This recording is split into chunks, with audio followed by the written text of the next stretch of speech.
Australia has a straight up Pokemon.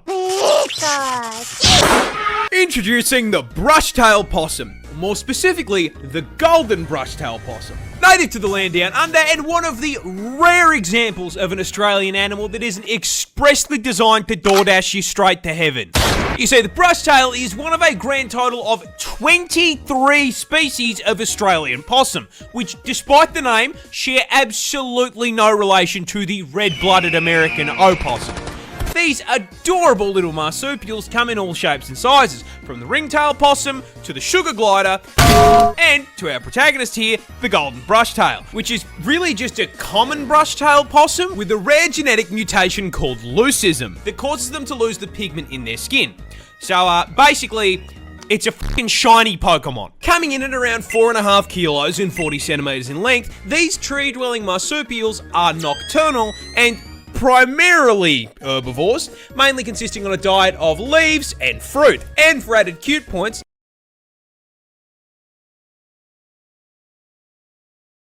as marsupials, yes, they carry around their babies in a little pouch like their roided out cousin the kangaroo. However, come on, the thing is from Australia, you didn't really think these bad boys would be squeaky clean, did ya? You see, they aren't entirely herbivores. Sure, they love a good salad.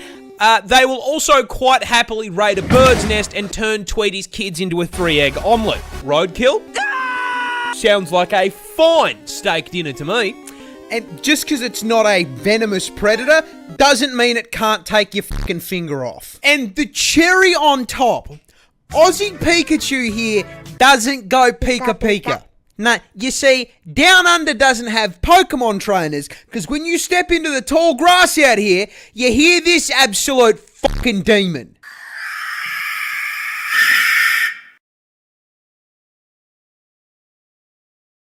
This bird has to rearrange its organs and skeleton just to lay an egg. This cute little guy is the kiwi bird, a species of ratite native to New Zealand this time, and the absolute poster child for getting cucked by evolution. You see, this walking featherball is actually directly related to the emu, ostrich, and cassowary, being a member of the same family of flightless birds. However, there is a problem. You see, the rest of the kiwi's bloodline actually looked up a build guide before picking their stat spread, and as such made sure to trade the whole flying thing for something useful, with all of his cousins specking into speed, size, and some kind of offensive capability. So that leaves the question, what did the kiwi pick to make up for not flying? Absolutely f***ing nothing. Kiwis are tiny in comparison to their relatives, coming in at only 4 kilos in weight and 50 centimeters tall. This is because kiwis evolved largely on an island with no natural predators, so they downsized and traded out the knife feet and bloodlust for just being a little guy with a good attitude, which honestly worked pretty well for them until the British did British things, and now they have to deal with cats and dogs trying to eat them. And considering this build was not designed for PvP, they have been clapped so hard by invasive species that they are now unfortunately an endangered animal. But getting shafted by the British is just the beginning of the generational violation of the kiwi, because these poor feathered fruits can't even reproduce without getting f***ed over. You see, the kiwi bird's cousins are famous for laying huge eggs. I'm talking hit your protein macros in one meal-sized eggs. And you would think that is because they are large. And you would be wrong. Because their vertically challenged cousins have to lay eggs the same size. A kiwi bird lays eggs 20% the size of their body, with the egg being so bloody large, it rearranges their internal organs and stretches their rib cage just to be able to hold the thing. For reference, that is like a human giving birth to a 15-kilo child. That's not a bun in the oven anymore, that's a whole f***ing bakery. This spider is a vampire. Just not the way you think it is. This adorable little guy is literally called a vampire spider. And as you may expect, for something named after Dracula, it craves one thing: blood. Just one teeny little problem with that. They can't fucking get it themselves.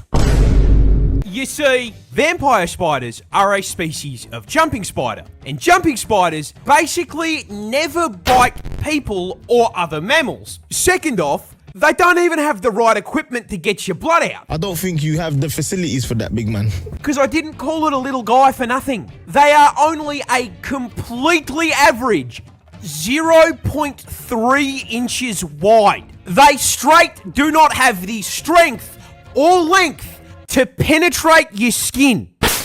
So that begs the question, where the fuck do they get their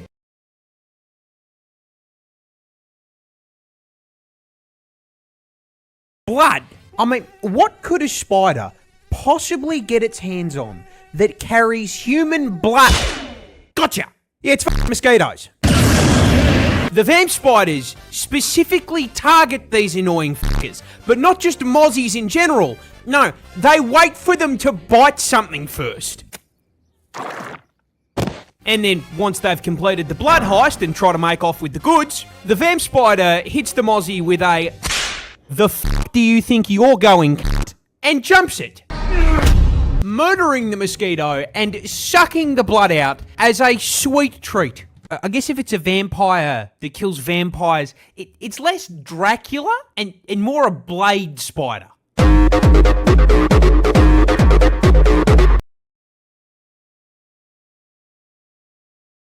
This turtle breathes through its butt. No, this is not a joke. This is a Fitzroy River turtle, native to the land down under, and as with most of the shit found in God's drafts folder, its existence begs a single question. Fucking why? Well, these little guys are freshwater bottom feeders, snatching and consuming the children of aquatic insects and munching down on the occasional ribbonweed salad. And as with most river turtle species, this requires them to spend most of their time in the water. Now, rather than doing what most turtles do and developing an insane lung capacity, the Fitzroy decided to evolve a set of gills alongside their lungs to allow them to stay underwater for 3 weeks at a time.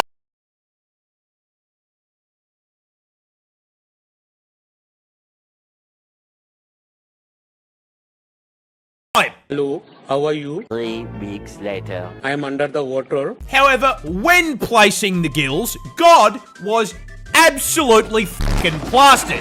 And instead of placing them on the neck like a normal animal, he slipped on a beer can and not only placed them on its ass, but inside of it. And you know what makes this even worse? Turtles do not have a single purpose hole like you or me. They have a cloaca, which is the fucking Swiss Army knife of holes. This means that Fitzroy River turtles shit, piss, breathe, and fucking mate out of the same hole.